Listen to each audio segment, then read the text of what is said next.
itu dampaknya bisa sangat masif ya, sangat berbahaya sekali. Karena kalau misalnya mungkin di jalan itu yang jalan sepi dengan orang lalu lalang katakanlah satu hari itu satu kali, kemungkinannya terjadi paling yang terpapar itu hanya satu orang.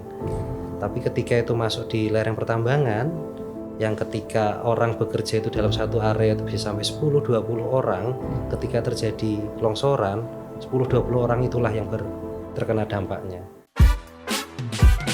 Halo kawan-kawan Martabe, selamat datang di Podatabe, podcast resmi dari Agincode Resources, pengelola tambang emas Martabe.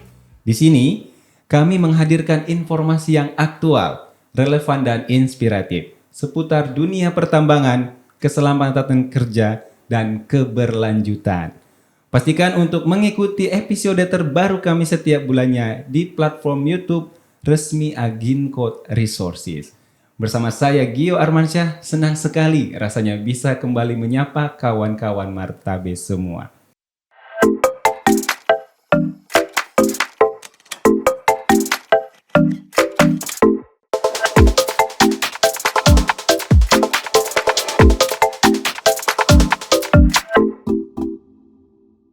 Nah, di episode 8 ini kita akan mengangkat sebuah topik yang penting sekaligus krusial dalam operasional tambang nih kawan-kawan Martabe, yaitu slope awareness, waspada lereng, selamatkan nyawa.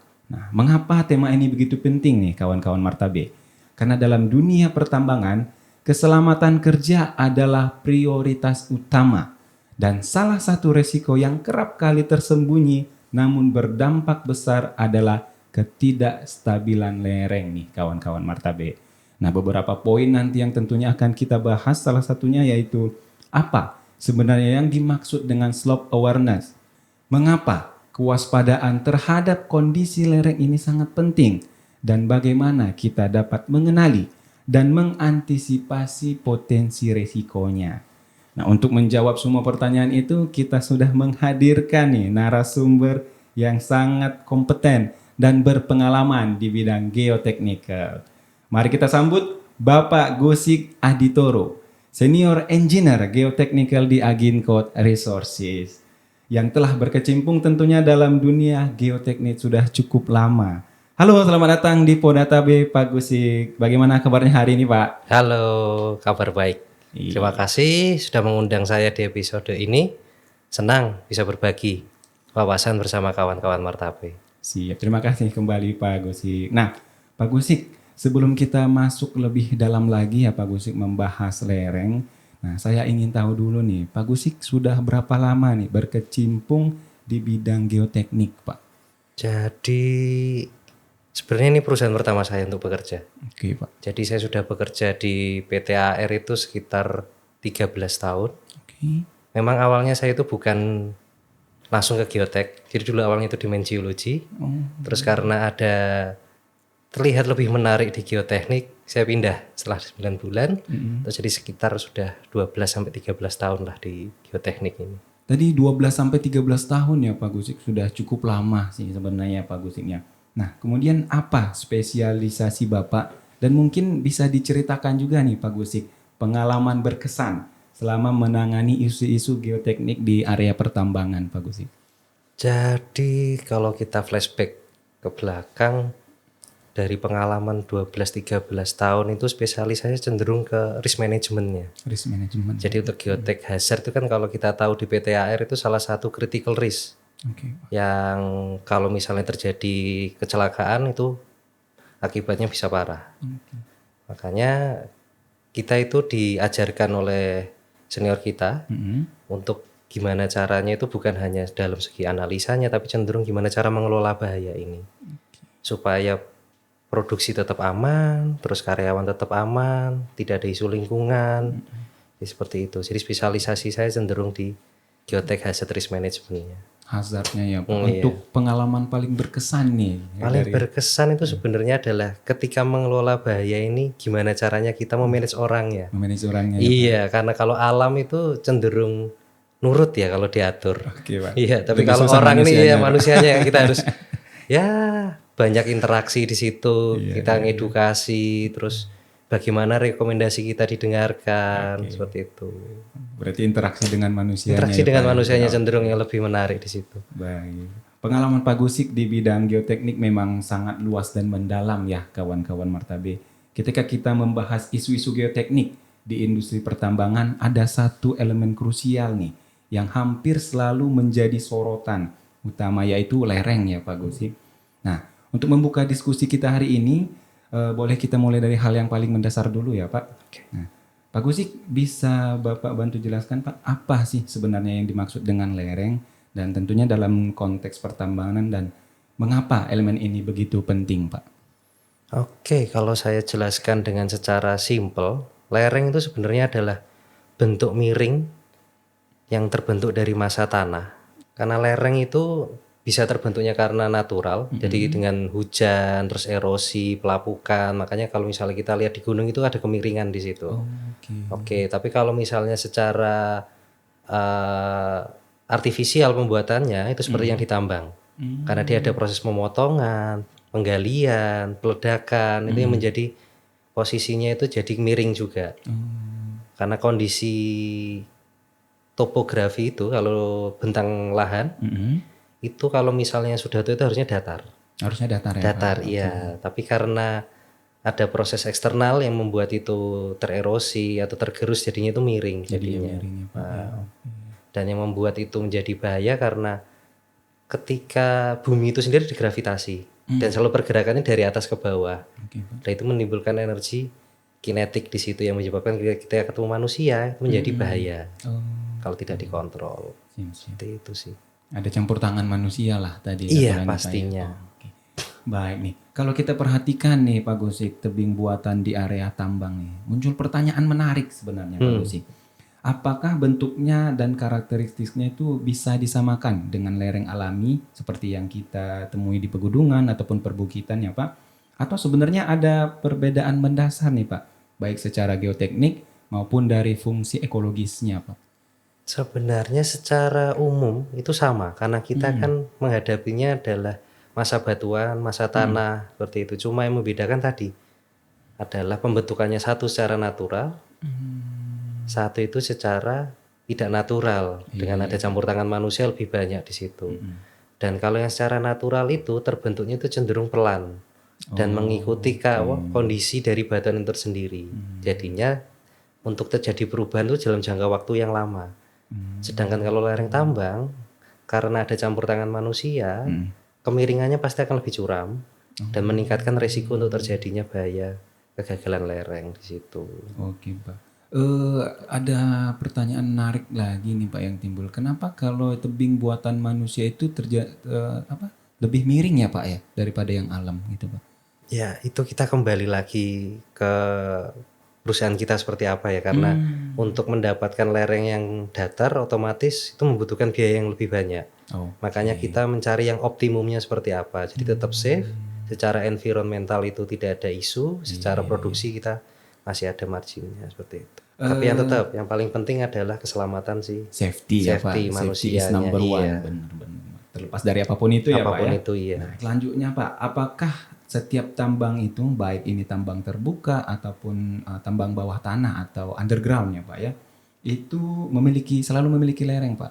Atau justru sebaliknya, mungkin ada jenis tambang yang sama sekali tidak terdapat lereng atau dalam desain ataupun operasionalnya seperti itu?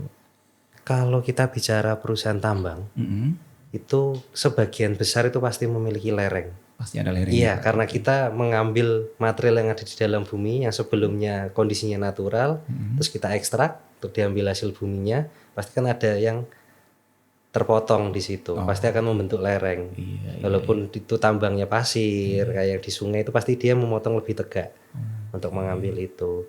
Paling membedakan itu adalah lerengnya secara eksternal yang seperti kita punya sekarang, tambang terbuka, terus sama yang lereng internal, dia menghasil di dalam bumi. Itu pun juga memiliki resiko yang sama, terjadi kegagalan desainnya di situ. Berarti ada ya Pak, sebagian besar pasti punya lereng, baik Pasti itu tambang punya terbuka dan underground tadi ya Pak ya. Baik. Nah, tadi sudah sempat disinggung juga Pak soal resiko nih. Tentu ini bukan sesuatu yang bisa dianggap enteng ya Pak ya. dalam konteks pertambangan terutama, seberapa besar potensi dampak yang bisa terjadi jika lereng tambang ini tidak dikelola secara tepat dan sesuai standar keselamatan, Pak? Wah, itu dampaknya bisa sangat masif ya, sangat berbahaya sekali, karena kalau misalnya mungkin di jalan itu yang jalan sepi dengan orang lalu lalang katakanlah satu hari itu satu kali, kemungkinannya terjadi paling yang terpapar itu hanya satu orang. Tapi ketika itu masuk di lereng pertambangan, yang ketika orang bekerja itu dalam satu area itu bisa sampai 10-20 orang, ketika terjadi longsoran 10-20 orang itulah yang terkena dampaknya. 10-20 orang dia punya keluarga, itu juga terkena dampaknya. Iya ya, Pak. Untuk karyawan, untuk lingkungan sendiri, Lingkungan sendiri juga berdampak. Ketika itu tidak dikelola, nantinya akan sedimentasinya berdampak terhadap lingkungan. Terus regulasi pemerintah juga kita nanti kena. Jadi itu kalau tidak dikelola secara jangka pendek kita bermasalah yang signifikan, secara jangka panjang pun kita akan kena dampak yang signifikan. Rembetannya bisa sampai kemana-mana, Sampai kemana-mana ya, Pak, sebenarnya. Wah, cukup luas. Makanya dikategorikan kita itu sebagai critical risk. Kritikal ya, Pak, Iya. ya. Aduh, memang perlu perhatian Perlu khusus, perhatian gitu khusus ya, di Pak. sini. Oh, Iya. Baik, Pak. Tadi sudah sempat juga di-mention bahaya dari lereng itu ya, Pak, dengan manusia yang berlalu lalang. Tentunya salah satunya ada tanah longsor ya, Pak, ya. Nah, sering juga kita dengar tentang kejadian batu yang jatuh dari tebing atau bahasa lainnya rockfall ya, Pak. Sebenarnya apa sih perbedaan dari tanah longsor dan jatuhan batu tadi, Pak? Dan apa saja nih tanda-tanda awal yang bisa kita perhatikan sebelum kejadian seperti itu terjadi, Pak? Jadi kalau kita bicara rockfall dan tanah longsor itu sebenarnya sama-sama material yang pergerakannya dari atas menuju ke bawah. Iya. Nah, di situ itu cuma yang membedakan rockfall itu bentuknya adalah bentuk bongkahan batu, Bongkahan batu. bukan batu yang satu-satu seperti itu. Nah, sedangkan kalau yang tanah longsor itu udah bercampur, enggak hanya batu, di situ ada tanah, terus batuannya itu sendiri, jadinya lebih cenderung lebih besar volumenya gitu. Tetapi secara untuk diprediksinya itu lebih susah yang rockfall. Karena ketika ada kondisi eksternal seperti hujan, gempa, ketika batu yang sudah terekspos sendirian itu bisa jatuh kapanpun. Oh, Sedangkan kalau misalnya yang longsor itu ada tanda-tandanya biasanya. Lebih cenderung ada retakan dulu. Terus kalau udah ada retakan nanti ada mata air. Jadi bukan dalam waktu yang tiba-tiba kalau longsor itu. Ketika Ada fase-fasenya fasenya gitu ya. sebenarnya. Jadi kalau misalnya ada kejadian longsor di luar sana, itu tidak mungkin yang tiba-tiba dia longsor, pasti ada tanda-tandanya dulu. Tapi karena orang tidak aware ya dengan kondisinya yang sekitarnya dan tidak ada pengetahuan tentang itu, makanya dianggapnya bahwa itu kejadian yang tiba-tiba. Oh.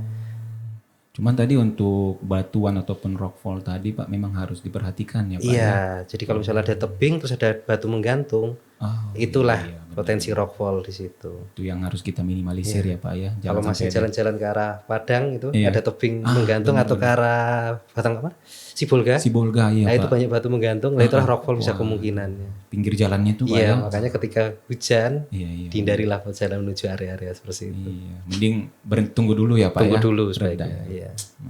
Ini bisa diterapkan di kehidupan sehari-hari sebenarnya, Pak, Sebenarnya ya. terpakai sebenarnya. Iya, Pak. Baik. Nah, kawan-kawan Martabe, tadi kita sudah bahas ya tanda awal yang perlu kita perhatikan nih. Sebelum kita masuk tentang penyebab dan cara untuk mengantisipasinya, saya akan merangkum beberapa poin penting yang tadi sudah sempat kita bahas nih. Yang pertama, longsor adalah pergerakan massa tanah yang jatuh ataupun bergerak akibat adanya gaya gravitasi bumi. Nah, beda dengan rockfall di mana lebih spesifik pada jatuhnya batu yang besar. Longsor ini melibatkan tanah, batu, dan material lainnya gitu.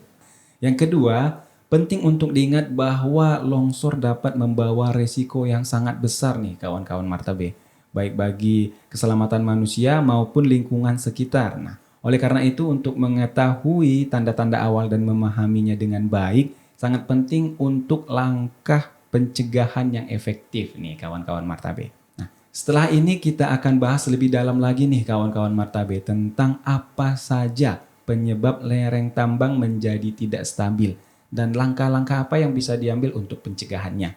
So, jangan kemana-mana, tetap di Podatabe.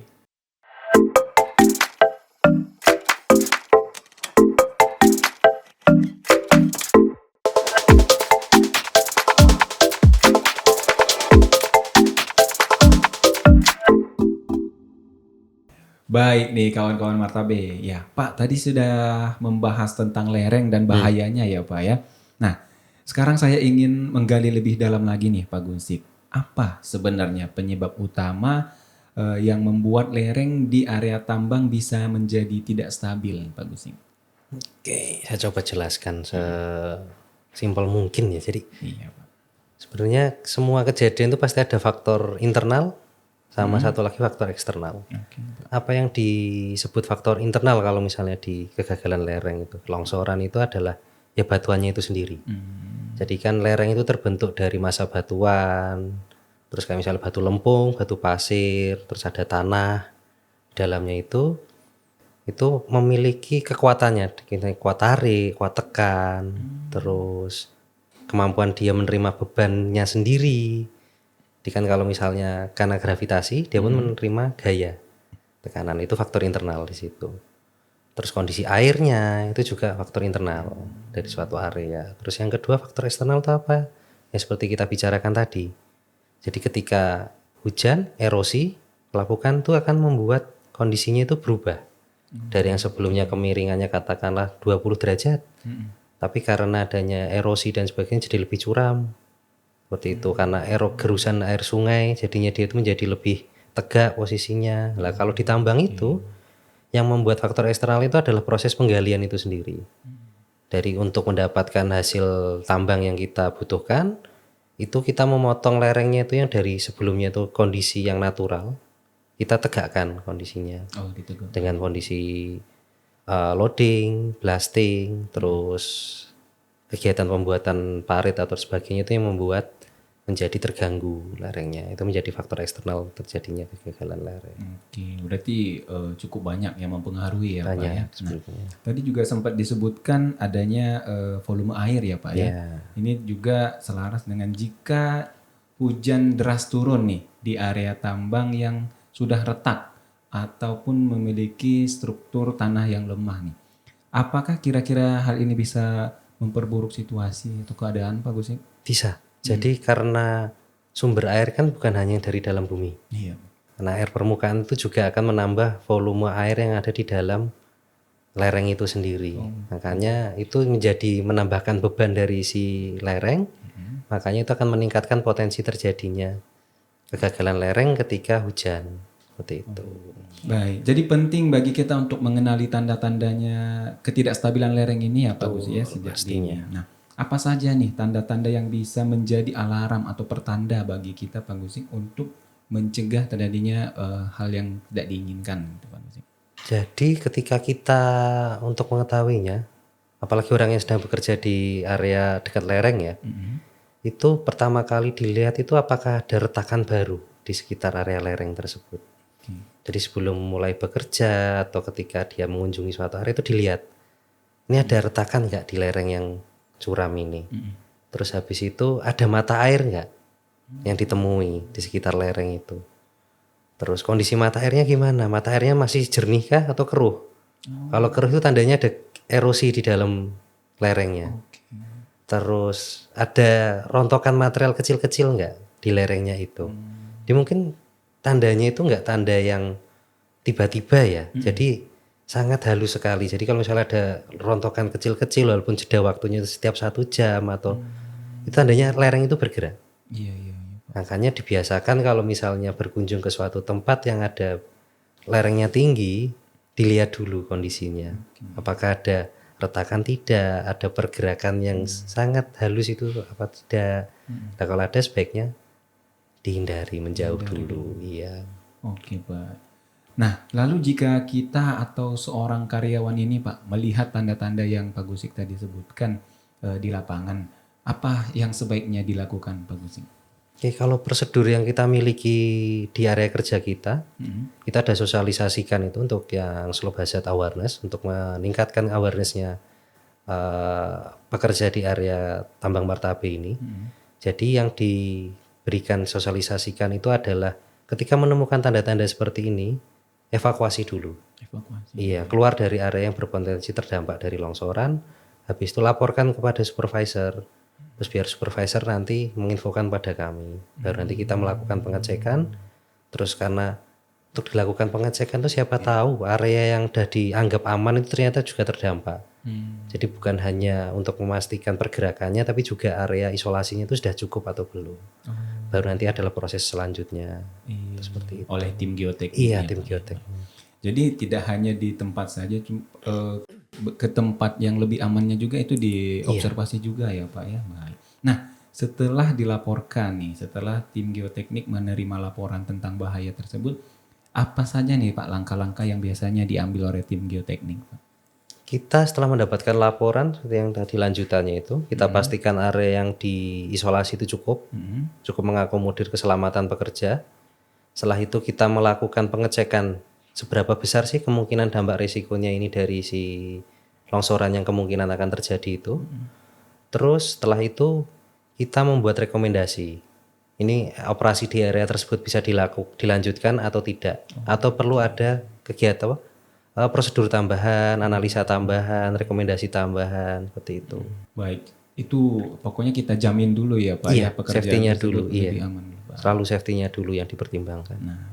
Nah, jika masalah ini tidak segera ditangani ya Pak Gusik, apa dampak buruk yang bisa terjadi Pak? Kalau tidak ditangani dan tidak dilakukan isolasi, itu pasti pertama kali adalah safety-nya terancam. Yang orang bekerja di dekat area yang berpotensi untuk longsor itu.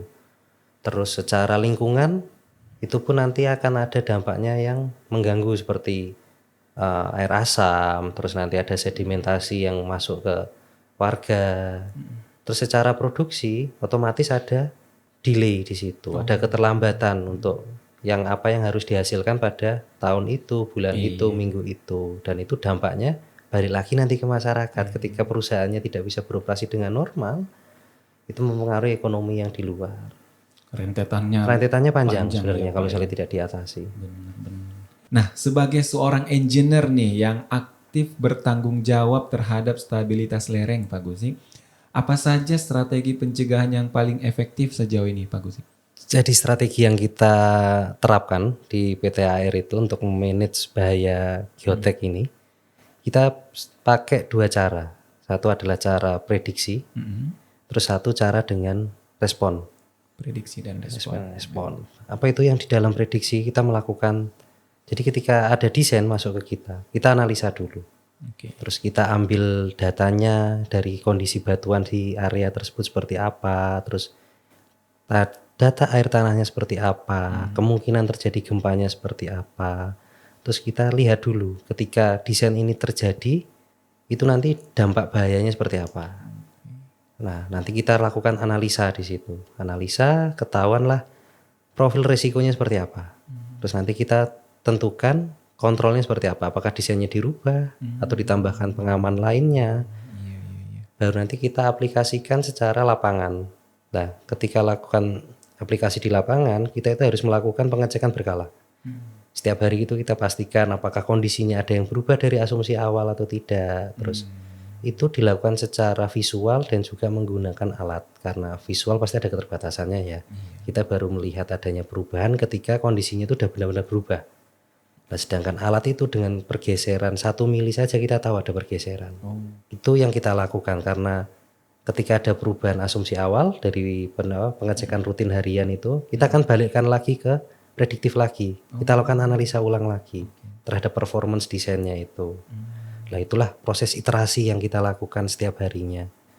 Jadi untuk strateginya adalah memanfaatkan dua tools ini, prediktif dan responsif tooling.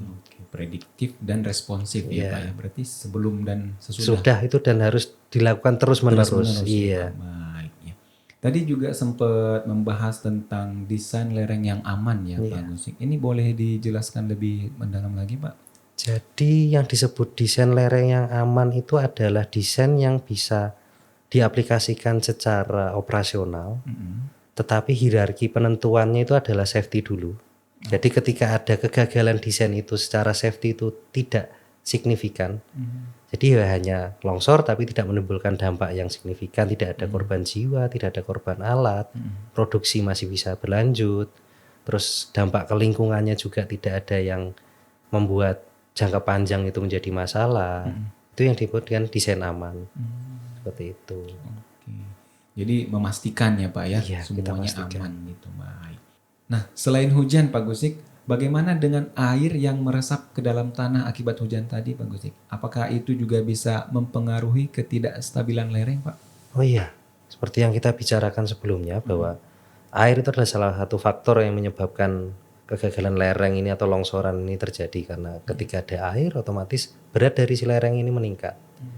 Lah untuk penanganannya itu kita biasanya untuk meniriskan airnya, menurunkan dari level permukaan airnya yang ketika kondisi hujan atau ada memang area tersebut tinggi, dengan cara dewatering, terus melakukan drainase horizontal dengan menggunakan lubang bor tapi yang posisinya miringnya horizontal mendatar. Jadi permukaan airnya bisa turun sehingga bebannya dari air bisa dikurangi. Dan selain itu juga kita bisa merubah properti dari batuannya itu, kita kuatkan dengan cara memasukkan semen. Kita grouting dindingnya itu untuk mengatasi dari si air ini. Memang ada langkah-langkah yang diambil ya Pak untuk mengantisipasi. Ya. Nah, ternyata banyak faktor nih kawan-kawan Martabe yang harus dipertimbangkan untuk memastikan keselamatan ya. Semua itu tentunya demi satu tujuan yang sama, yaitu menjaga keselamatan bersama. Nah, di segmen berikutnya kita akan membahas lebih dalam lagi tentang peran teknologi dalam pemantauan lereng serta penerapan budaya keselamatan di tambang emas Martabe. So, jangan kemana-mana, tetap di Poda Tabe.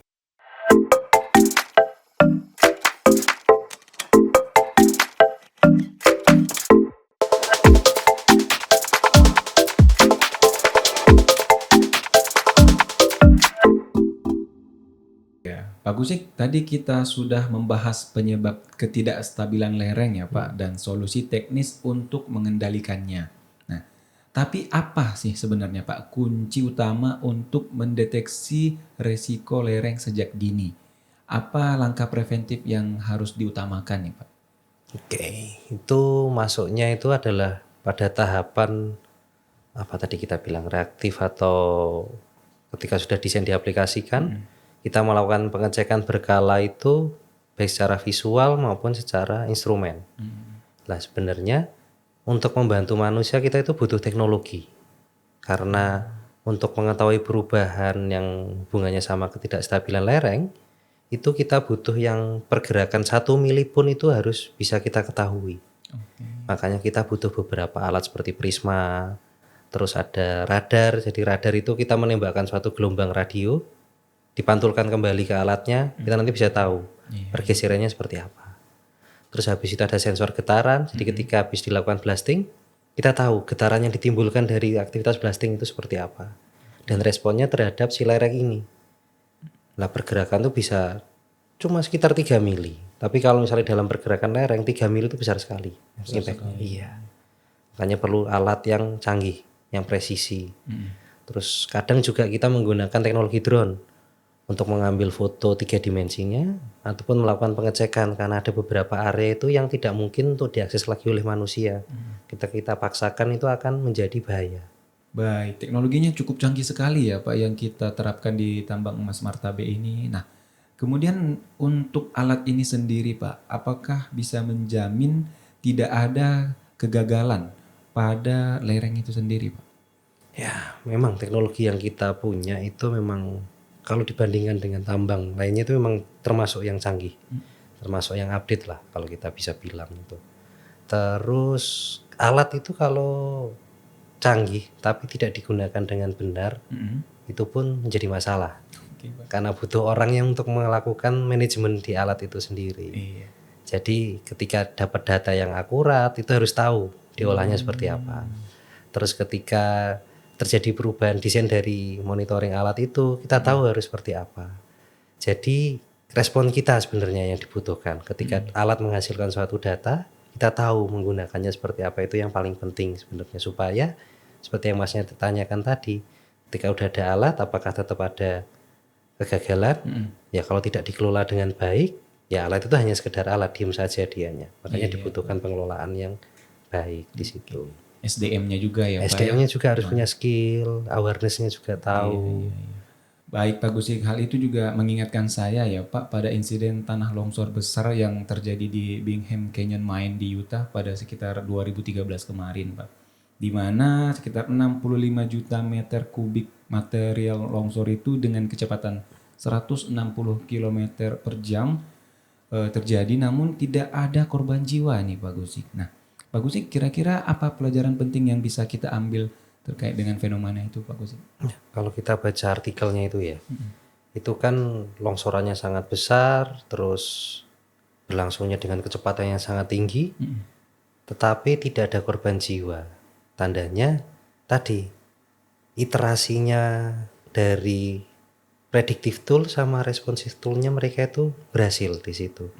Makanya ketika terjadi diidentifikasi adanya pergerakan, ada tanda-tanda bahaya, tanda-tanda longsoran, mereka bisa menentukan area sebesar mana yang akan terdampak. Makanya kalau kita baca artikelnya itu bahwa geotech engineer itu sudah memberikan warning bahwa di area ini tidak boleh ada aktivitas pada tanggal berapa saya lupa di artikel tersebut. Makanya semua orang itu dievakuasi. Yang tertinggal di situ hanya beberapa peralatan yang ketika untuk dilakukan evakuasi itu susah, makanya ditinggalkan di situ. Jadi memang kondisinya sudah terima resikonya yang terjadi di situ, bukan kondisi yang tidak diprediksi. Karena kalau longsoran itu yang berbahaya itu adalah ketika kita tidak memprediksikannya dan tidak tahu resiko apa yang mau kita terima. Itu yang membuat korbannya itu atau dampaknya menjadi sangat katastrofik. Itu. Peringatan dini ya Pak. Peringatan dini. Nah, jadi memiliki sistem peringatan dini yang efektif sangat penting ya Pak Gusik ya. Nah, seperti apa sih Pak bentuk peringatan dini yang dimiliki oleh perusahaan ataupun organisasi tersebut Pak?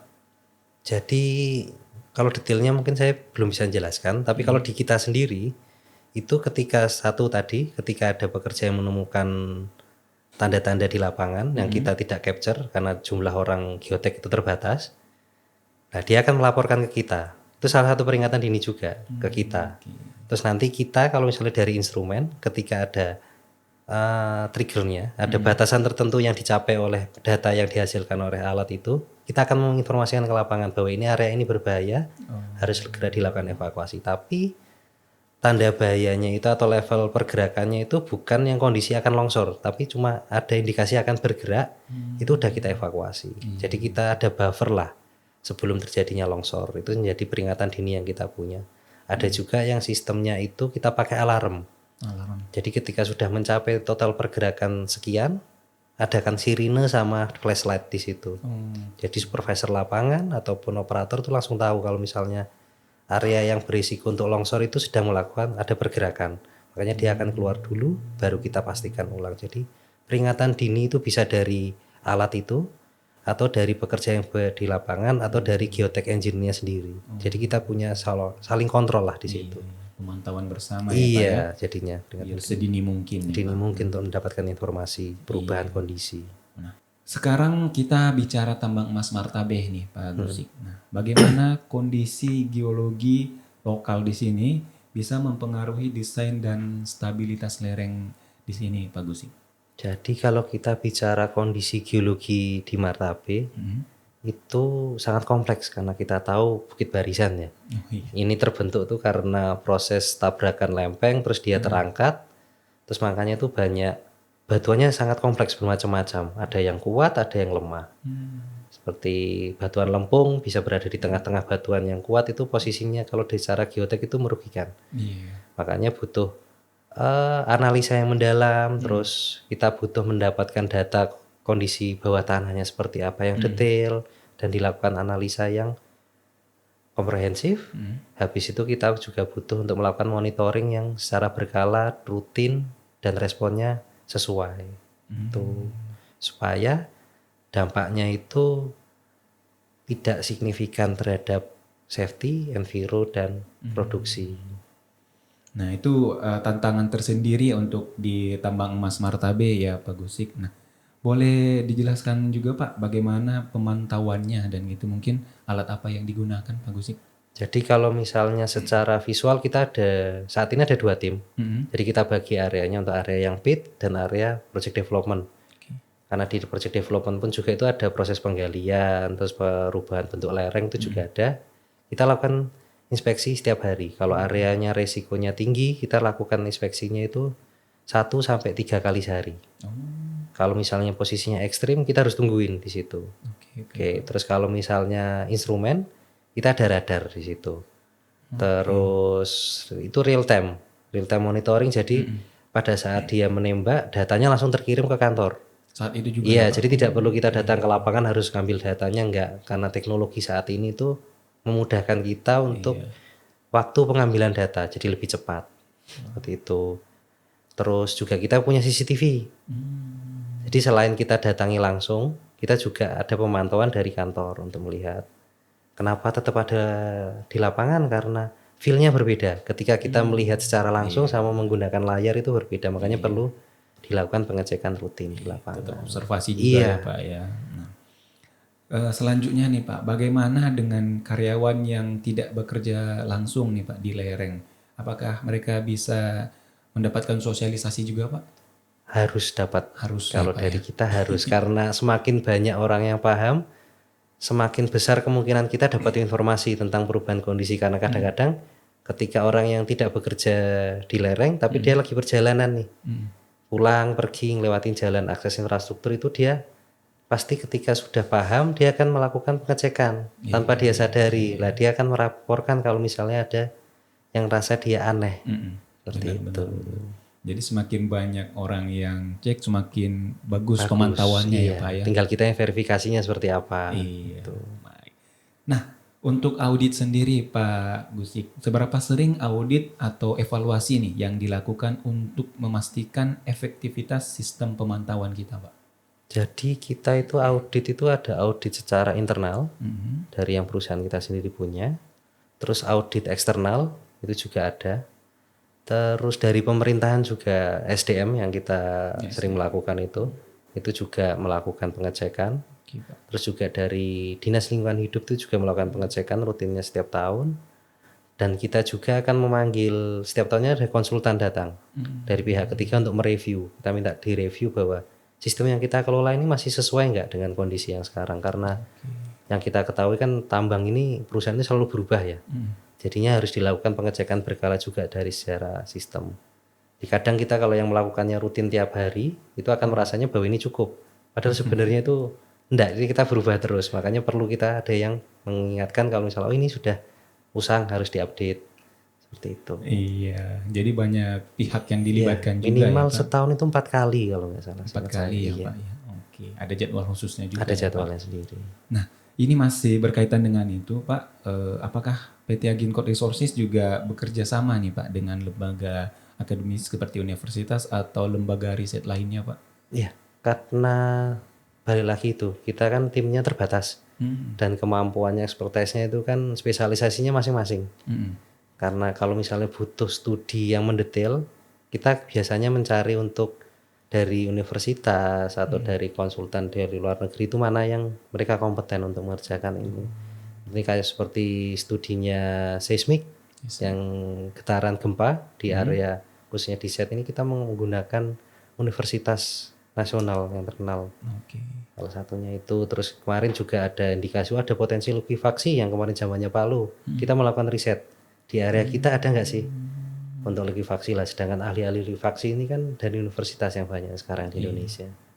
Gitu. Banyak yang dilibatkan ya Pak? Banyak dari kita beroperasi dari 2010 sampai sekarang 15 tahun itu pasti udah banyak yang terlibat. Iya benar. Untuk menjamin sekali lagi ya Pak. Iya, untuk project itu seperti itu. Baik, selanjutnya kita masuk ke regulasi ya Pak Gusik. Apakah ada regulasi atau standar internasional yang dijadikan acuan PT Aginkot Resources dalam mengelola lereng Pak? Ada tentunya. Untuk di Indonesia sendiri kan pemerintah kita punya peraturan yang harus dipenuhi. Nah, salah satunya itu yang saya ketahui itu Kepmen 1827 dan 1806.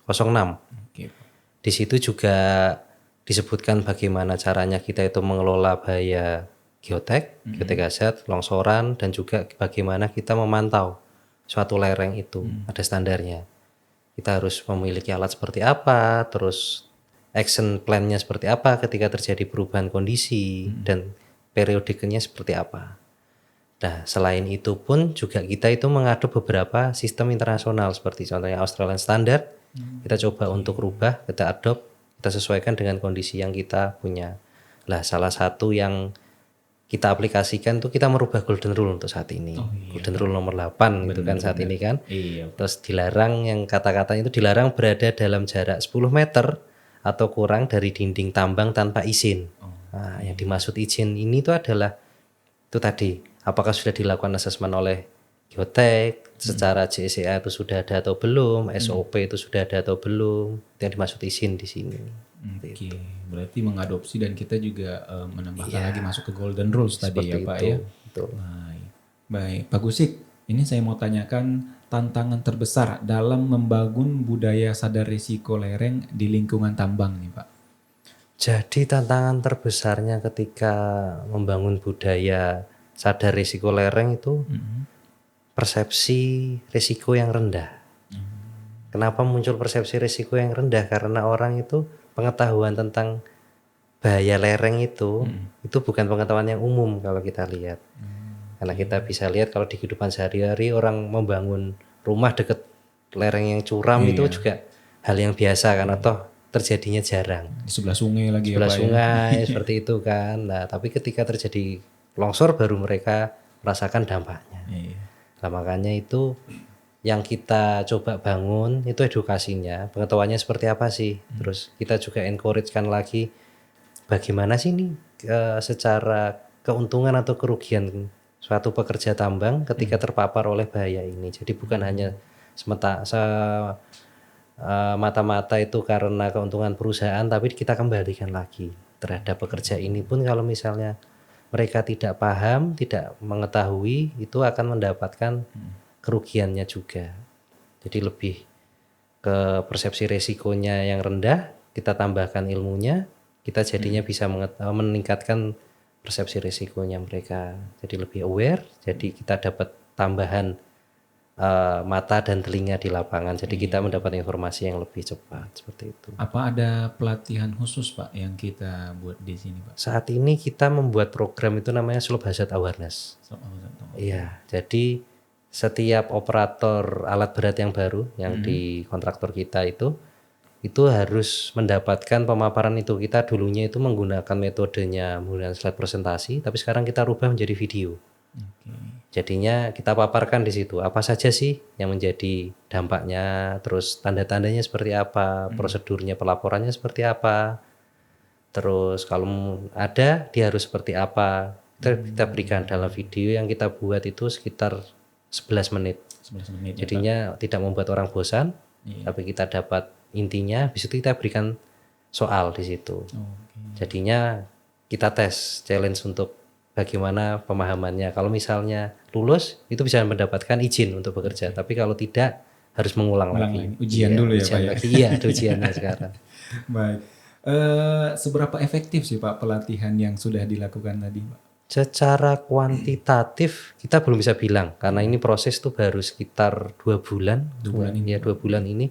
Tapi secara kualitatif kita sudah mulai dapat informasi dari lapangan. Kalau Pak ini ada temuan seperti ini, Pak ini ada temuan seperti ini. Terus sering juga kita ditelepon bahwa untuk menanyakan bahwa Pak kontrol kita di lapangan itu sudah ada atau belum. Jadinya secara kualitatif itu lebih baik daripada akhir tahun 2024 sebenarnya. Makin banyak mata tadi Iya, Pak ya. Jadinya. Berarti sudah mulai terlihat sudah ya Pak? mulai terasa sebenarnya. Siap. Wah, jadi selain teknologi yang canggih, budaya sadar risiko juga harus terus dibangun ya Pak Gusik ya. Nah, terima kasih banyak Pak Gusik sudah mau berbagi pengalaman, berbagi ilmu, dan tentunya pembahasan yang sangat informatif pada kita semua dan kawan-kawan Martabe Pak Gusik. Nah, terima kasih juga saya sudah diberikan kesempatan untuk berbagi. Jadi ini pun menjadi kesempatan saya untuk mendapatkan tambahan mata. Jadinya awareness orang jadi lebih baik. Jadinya ketika mungkin ada orang luar yang mau bekerja itu dengan kondisi yang bukan kosong tapi sudah ada tambahan ilmunya. Terima kasih. Terima kasih.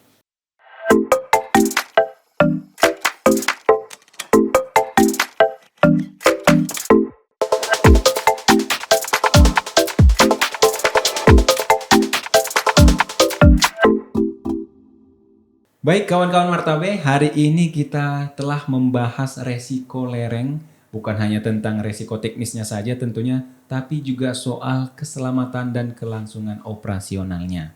Beberapa poin penting yang sudah kita bahas nantinya, salah satunya itu lereng bisa berbahaya dan perlu diwaspadai bersama. Kemudian ketidakstabilannya bisa disebabkan oleh faktor internal dan eksternal. Lalu, pemantauan lereng adalah kunci utama deteksi dini dan mitigasi resiko. Kesadaran resiko harus ada di setiap individu. Bukan hanya tim geoteknikal saja, namun kita semua punya peran yang sama. Melaporkan retakan ataupun perubahan kecil bisa menyelamatkan nyawa orang lain. Terima kasih telah mendengarkan Podatabe. Jangan lupa subscribe channel YouTube Agincode Resources dan ikuti kami di akun media sosial Instagram dan LinkedIn. Mari ciptakan lingkungan kerja yang aman dan berdaya saing. Waspada lereng, selamatkan nyawa. Akhir kata saya Gio Armansyah pamit undur diri dan semangat Martabe. Great, great, great Horas.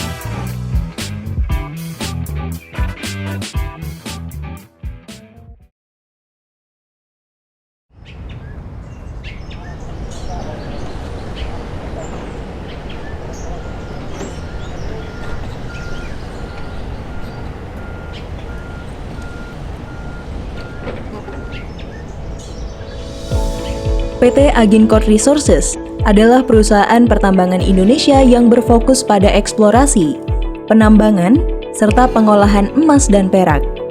Kami beroperasi di tambang emas Martabe di Kabupaten Tapanuli Selatan, Sumatera Utara.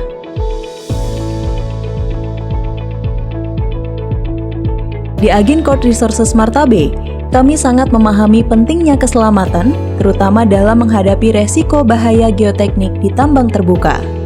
Resiko ini meliputi jatuhan batuan atau rockfall, dan longsoran atau landslide yang bisa terjadi kapan saja. Video ini bertujuan untuk membekali personel di lini depan tambang Martabe dengan pengetahuan, keterampilan, dan kesadaran terhadap potensi bahaya lereng tambang terbuka yang esensial untuk diidentifikasi bahaya operasional beserta kontrolnya.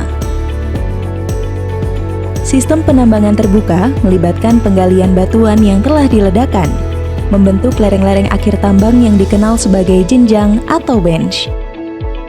Dilihat dari skalanya, longsor dapat dibagi menjadi longsoran jenjang tunggal dan longsoran multi-jenjang. Bahaya lain yang perlu diwaspadai adalah rockfall, yang ukurannya bisa bervariasi dari kerikil hingga boulder besar. Rockfall merupakan bahaya yang sulit diprediksi kapan terjadinya, sehingga resiko dari bahaya rockfall bisa sangat ekstrim. Bagian berikut ini akan membahas tanda-tanda peringatan yang umum dari lereng yang berpotensi longsor atau tidak stabil di lereng tambang, timbunan, maupun lereng natural. Isolated rockfall atau jatuhan batuan terjadi hanya pada area tertentu atau adanya material lepas yang jatuh di kaki lereng tambang dan timbunannya. Pergeseran di area kontak antar batuan, area kekar, atau bidang lemah. Retakan abnormal yang terjadi di lereng biasanya di area sekitar crust lereng. Material kaki lereng yang terangkat biasa disebut dengan istilah heaving, dan menonjolnya material di muka dan kaki lereng yang biasa disebut dengan bulging. Heaving dan bulging mungkin saja terjadi di lereng tambang maupun timbunan. Selanjutnya, dijumpai seepage atau mata air baru, serta perubahan debit air, mata air, dan tingkat kekeruhan mata air yang ada. Kekeruhan mata air bisa menandakan air yang terbawa merupakan hasil erosi di dalam badan lereng. Genangan air atau ponding di lereng. Material menggantung dari sisa sloping atau sisa longsor sebelumnya. Pohon miring atau leaning trees. Kerusakan pada lereng atau slope deterioration berupa pelapukan, erosi, backbreak. Dan yang terakhir, metode menggali material di kaki lereng disebut undercut. Dan lereng yang terlalu curam atau oversteep di lereng. Apabila Anda menemukan tanda-tanda bahaya longsoran lereng, Pelaporan bisa dilakukan ke Radio Room di Radio Channel 9, berkoordinasi dengan supervisor yang bertugas di setiap area, serta ke tim Geotechnical dan Hydrogeology.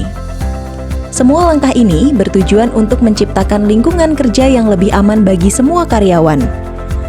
Tambang adalah lingkungan yang sangat cepat berubah dan dinamis, dan pekerja tambang harus mengenali lingkungan kerjanya setiap waktu.